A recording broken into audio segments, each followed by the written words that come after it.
What is the perfect acrylic pour studio? To be bluntly honest, it's the place where you get to pour. I started out on my kitchen table and I loved every minute of it. It was a pain to get all my stuff out, to do the preparation, to pour, put all the stuff back. But again, I loved every minute of it because I got to pour. Any place you can do your acrylic pouring is the perfect studio. Now I'd like to talk about some of the things that I found in my studio that have made things work quickly and made me feel better about the space I was in, which I hope you can start integrating piece by piece into your pouring studio. So I think there's 4 things that you need to recognize with your pouring studio: where you're going to paint, where the paint's going to dry and cure, where you're going to store your supplies, and where you're going to store your paintings once they're finished. Now, there is a secondary fifth of where you're going to record if you do any kind of video like I do, but those are the main things you want to keep track of with your studio. So one of the first things you need for your acrylic pour studio is a place to paint. Now, I have been at this for a couple of years and I have this table that I custom built for me, but essentially it's the same thing as the kitchen table. It's a flat place for me to do my paintings. Now, in this case, I have a couple of mega mats from Lolly Vifi, which is just a silicone mat. I like to use this because when I tip off the paint on my pours, I can let it dry and then just peel it up. And it makes it really convenient to do my pours. Now, sometimes I pour straight on this, but if you really don't have the room for that or you need something that can move, you can also use something like these that I have built. Now, this is just a big container for Christmas lights or Christmas decorations that I put some rods into, and I just pour and let it drain down there, and then I can leave my paintings here. Here's another one that's much cheaper that is a cement mixing bin. And again, I just let the paint drip in there and then I can just pull it up, and I have little shelf holders, shelf stands that I've glued to that. I have a bunch of different containers that could work for this depending on how big you want your pouring place to be. Now, if you don't have a lot of room or you need to move your pouring stuff, something like this is perfect because you can pull it out. Or something like this is perfect where you could pull it out, put a rack inside, do your pour, 11 by 13 or something you could, or 11 by 20 you could do in here, and then put the lid on and move it away when you're done. So if you don't have a lot of room, something that is portable or that has a lid could potentially help. Another thing with your pouring is you want to make sure your pours stay out of the drips. So I use these oversized thumbtacks, which I had just purchased from Amazon, which I'll link down below. If you don't have those, I have used regular thumbtacks for a lot of years, and I still do when I run out of these.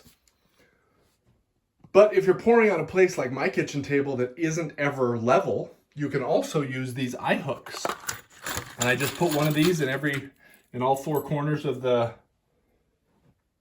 painting, and then I can use these. I can either tighten them up or loosen them to make them go up and down so I can get my painting to be 100% level, because that is the most important part here for both when you're painting and when your painting is dried.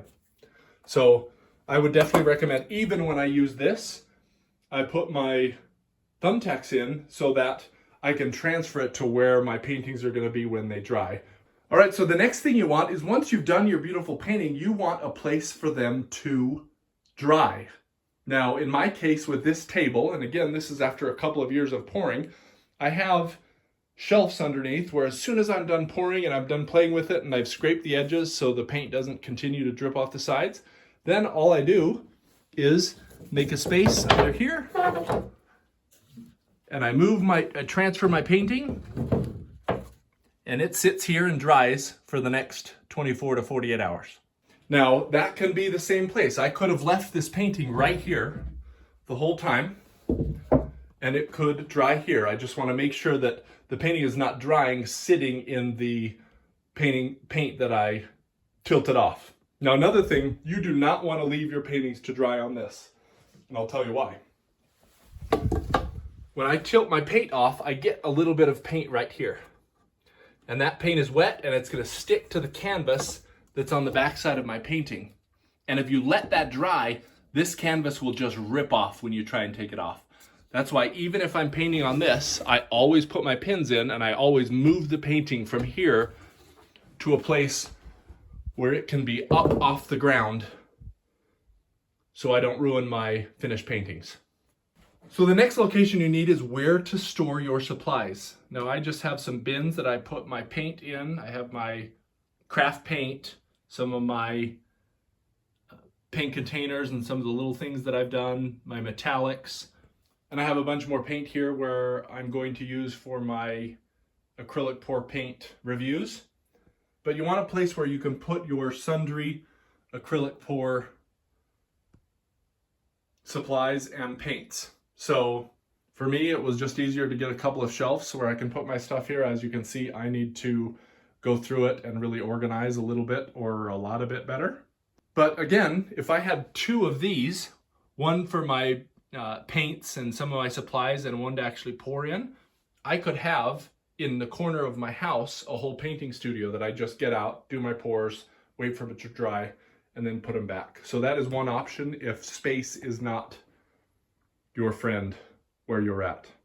Now, after your painting is cured, I recommend you always varnish your paintings. Yes, some pouring mediums like the Liquitex pouring medium and some of these other professional pouring mediums will give you a nice shiny surface.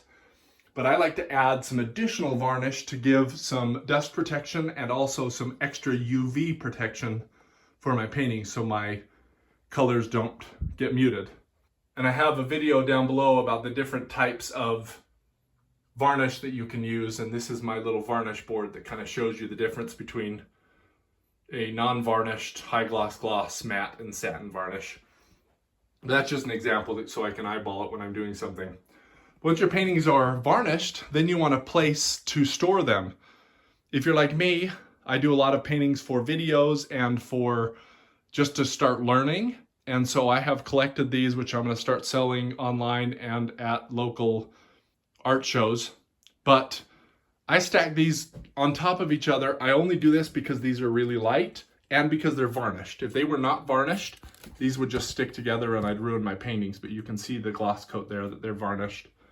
And I always go front to front, back to back. So I never have back to front.